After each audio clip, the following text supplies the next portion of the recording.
What's your favorite food? Usually things with fish in them, so I really like to eat fish, Yeah? particular trout. Okay, Boston. Let's go learn something.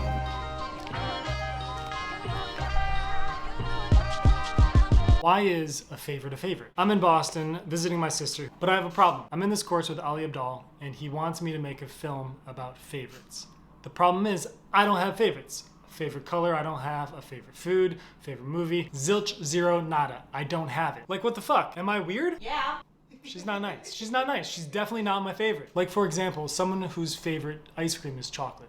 Does that mean they only eat chocolate ice cream? Do they choose chocolate like 98.6% of the time over other flavors? Like, what does it mean to have a favorite? So I gotta do this video assignment. I gotta turn something in, and I gotta figure out what is a favorite. So I'm gonna hit the streets. I'm gonna go on to Boston. I'm gonna find out what are people's favorites and why. Okay, bye, I love you.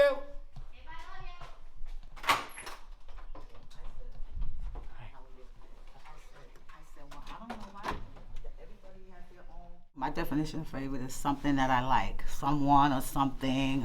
Favorites come in a lot of definitions for me. Thank you, and you have a wonderful day. Okay, let's go, Boston.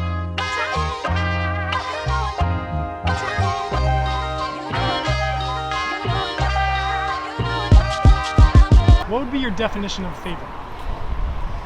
Something that you think about and it just makes you feel really good inside. Favorites. The word that comes to mind is preferences, Okay. and the preferences that rise to the top in whatever category. Yeah, that makes I think sense. that's how I define a favorite. When I think of favorite, I think of the thing at that current moment that I'm most drawn to. People are these like amalgamations of like what their influences are, their experiences in life. Some of those experiences are favorites. Favorites essentially something that you come back to, time and time again, that it gives you comfort and, kind of sometimes a sense of nostalgia, but other times like a sense of thrill. Some of my favorites, people, Yeah? their company, not their attitude. I can't think of the word. Like their energy? Their energy, and yes, their energy. Especially, it's positive energy. Eli and I have a bunch of the same favorites, same favorite artists, different types of sounds and stuff. But the way that we project our music is astronomically different. Yeah. You are on like one side of the seesaw and I'm on the other. But that's what makes collaboration with this guy so much fun, because it's just a good back and forth. You're keeping the ball in the middle. Some of my favorites are a cold beer after mountain biking. There you go. It's very specific. Yeah, that's a top one. What type of beer? Just cold? Typically an IPA. Cold is the most important. Why are the Bruins your favorite? I grew up and my dad was a huge Bruins fan, so it was a special thing that we shared together. My favorite things, I think they have to do with overlap with other people. When I'm just with other people that we're connecting in the same thing and we're in that present moment together. Here's one. Okay, so when I'm having a conversation and at the same moment with somebody, I have the same idea. And they say it or I say it and it's that's what I was thinking. Yeah. Those type of moments where I feel connected, that's gotta be one of my favorite things just in life when that happens. Feeling accomplished, after a workout or after you've worked really hard at something, and just feeling tired in a good way. I think just as human beings, we are wired to feel satisfied when we struggle a little bit. You and your dad catch trout? Yeah, What's the best way to make trout? I think fry them or... You fry the trout? Yeah, don't deep fry them. Don't deep fry. Fry them or bake them. Cool. It brings me back to being a kid and watching the games with my dad. Yeah? Yeah, Do you often think about those memories when you support the Bruins? I do, for sure. Yeah? Yeah, I watched them win the cup a few years ago with my dad. Do you feel like favorites can change? Oh yeah, because I think people can change. Yeah, my favorites are, I try to keep them fluid. Cool. I don't want to stay static with my favorites. True that. Yeah. I guess kind of. I understand the more of the fluidity of how your favorites roll, but for me personally, there'll always be these home bases I'll return to once in a Right. while. Like, I haven't heard this one in a while. It reminds me why I enjoyed listening to that piece of work, or just Yeah. like whatever it was. It could be a pastry, a food, Yeah. you know, books even, Oh yeah. all that stuff. Do you think favorites can change? Change, or you just add to? Okay. Yeah. You can add to And- your favorites. Do you think favorites can change? Absolutely. Is there like a feeling that comes up when you think of your favorites? Yeah, I'd say joy. Do you think it'd be weird to not have a favorite? Yes. Okay, Yeah. cool. I don't have favorites, and I'm trying to figure out why. Oh, really? Yeah, I don't have favorites. Oh, like not even a favorite color? Nope. Maybe your favorite thing to do? Like Maybe, interview people? maybe this, yeah, probably this. There you go. Yeah. Right on. All right. Anything else you want to add? Go bees.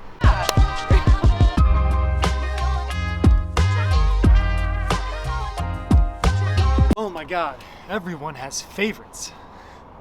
But it is good to hear about their favorites, because I'm learning that favorites tend to generally be about a sense of belonging, traditions, nostalgia. It is helpful to know that favorites can change. I think, you know, if I'm just taking a stab at what's holding me back from choosing favorites right now, I think it's because they felt so final. This is a lot. I thought that this was going to be like a really easy topic, and it's becoming a daunting task to figure out why I don't have favorites.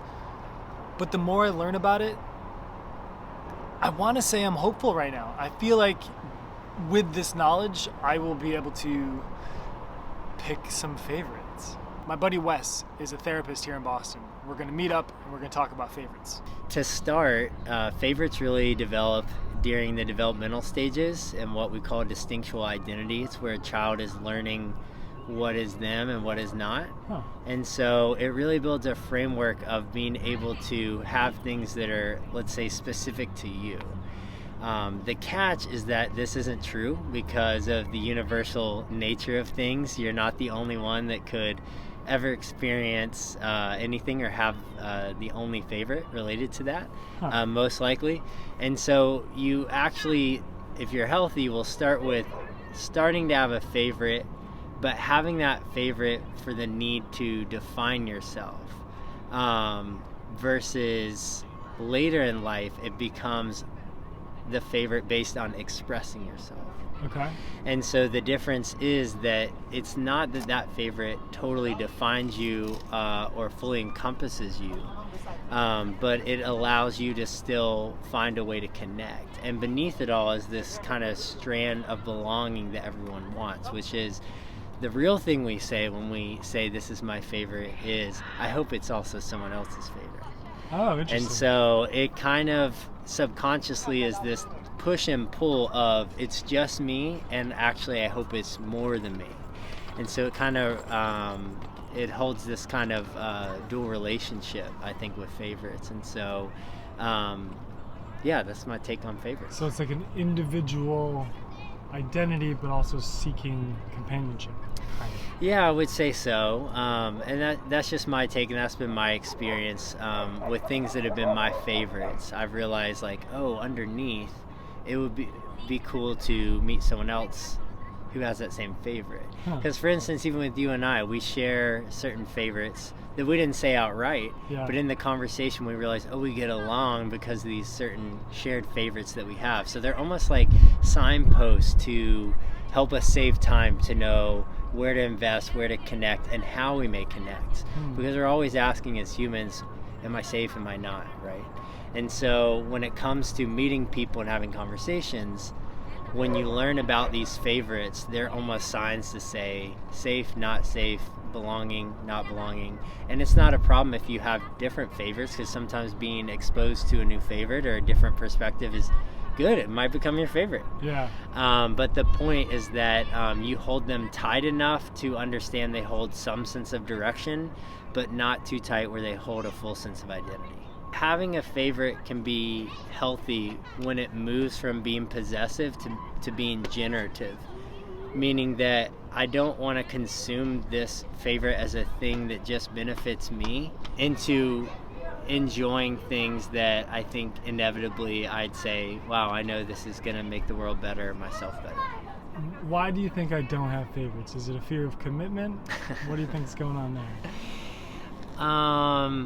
I appreciate you wanting my insight. Yeah. I think as a new friend, I don't know you well enough to speak into that fully, and I never want to assume. But I would say, to the degree it's important to you to not have a favorite, there's probably a deeper meaning that you should explore. Okay. Past that, it's all good, you know? So I got some work to do. We're all work in progress, yes, and that's my favorite thing, being a therapist. It was an amazing chat with Wes. It's been incredible meeting all these people here in Boston, talking about favorites. I don't think I've ever said the word favorite as much as I have in the past few hours. I don't want to say like I'm lost, but I'm exhausted. There's a lot to think about when I'm analyzing myself and trying to figure out if I have favorites, what I'm willing to say is my favorite on here, or if I'm ready to just say that I don't have favorites. I reached out to a friend, Karla, who is a psychologist and a therapist, also a former actor and a YouTuber also. So we're going to have a chat. I feel like I need a little bit of an encouragement. I think I still need some help figuring this out. I think it comes down to comfort, familiarity, safety, and ultimately programming. Studies show 95% of every single thing we do is unconscious, and it's programmed into us by the age of 8. And so I would be interested to, even for you, when you look back at your childhood or growing up, I bet your parents or grandparents weren't really pushing into you or pushing onto you their favorites or their customs or their traditions or whatever. You were more kind of free to pick your own and ask yourself a question. Why is this my favorite? Why do I like this? Where did I learn this from? Was it someone else's favorite and I kind of just took it on as mine too? And then go for that walk, 10, 15, 30 minutes, and just kind of contemplate. And then kind of just see what comes up. And if you don't have favorites, that's okay. But if you do want a favorite, you're like, you know what, screw it. I want a favorite. I want to have a favorite. Start experimenting. Have it be an adventure. And it might just be a favorite for now. It might be a favorite for the next 10 years. It might be a favorite forever. But always know that it can grow and change and nothing in life stays the same. Karla recommended going for a walk. So here we go. Gotta ponder. It's a thinking walk. Back from the walk. It was good. I'm gonna sleep on it. Talk to you tomorrow. Welcome back. Before I get to saying what my favorites are, I thought it'd be interesting to share what I've discovered about why I didn't have favorites before. Wes challenged me to look at why I didn't have favorites, like what was going on underneath. So I actually thought about it on the walk last night, and I think it was a bit about having significance. I mean, if you watch the episode back, you'll see Dana's reaction when I tell her I don't have a favorite color. I mean, that's interesting. People have favorites. The fact that I didn't gave me some significance. Now, Karla and I talked about programming. You know, I had a wonderful childhood. I had a wonderful family, parents, and I feel like they did instill in me favorites, but I'm a middle child, an Aquarius, and I'm kind of a rebel, so I tend to buck whatever stereotypes or trends are put on me. Something I asked Karla that's not in the episode was about people pleasing. I asked her if my choice of not having favorites was me people pleasing, because I remember when I was younger, like if I said I liked something, it would either alienate somebody that didn't like it or make me feel weird if somebody didn't like it as well. And I don't think that really applies to me anymore, but I do remember that being a case when I was in like middle school. Okay, you ready to hear some favorites? I'm prepared to say that one of my favorite things in the world is trying new things. And it's really funny because that's what prevents me from choosing favorites over and over again, because I like a variety. I like to try new things. I don't want to just be stuck in one thing. But when I do think about favorites as like the comfort and nostalgia category, sure, like watching Home Alone with my siblings around Christmas time, that is a favorite tradition I have, but it's not my favorite movie. So I now understand favorites more in a context of like nostalgia and comfort. Wes blew my mind when he told me about, when I say this is my favorite, what I'm really saying is I love this, I hope you do too. Because favorites are signposts for what's safe and what's not, and favorites are a way to connect. And now that I know that, I can look back and I really understand favorites, and now I want favorites. I want to connect.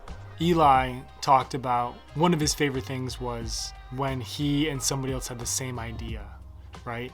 And so that is another example of just us wanting to connect, and favorites are a way to connect. And for him, his favorite is actually connection in that moment. One of the bigger takeaways is that favorites are an extension of our identity. And our identity can change. We're not locked into it.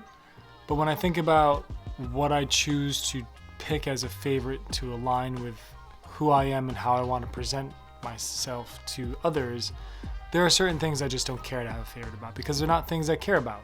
Liverpool Football Club is a favorite of mine, and understanding favorites much more now, it's really fun to think about this because it's a sport I love, in an organization, in like the Premier League that I love, but Liverpool Football Club's ethos, like their mentality, their work ethic, that is what I like to, that's what I identify with, and that's what brings me to that team. And I'm very fortunate, and it's probably not a coincidence that two of my best friends, my dad, my siblings, like people really close to me either did before or now because of my fandom are also fans, and it's such a fun way for us to connect, and it feels like a sense of belonging. Dana mentioned that maybe interviewing people was my favorite thing at the end of her interview, and then Wes said when we can make a favorite go from possessive to generative, that is a really sweet spot.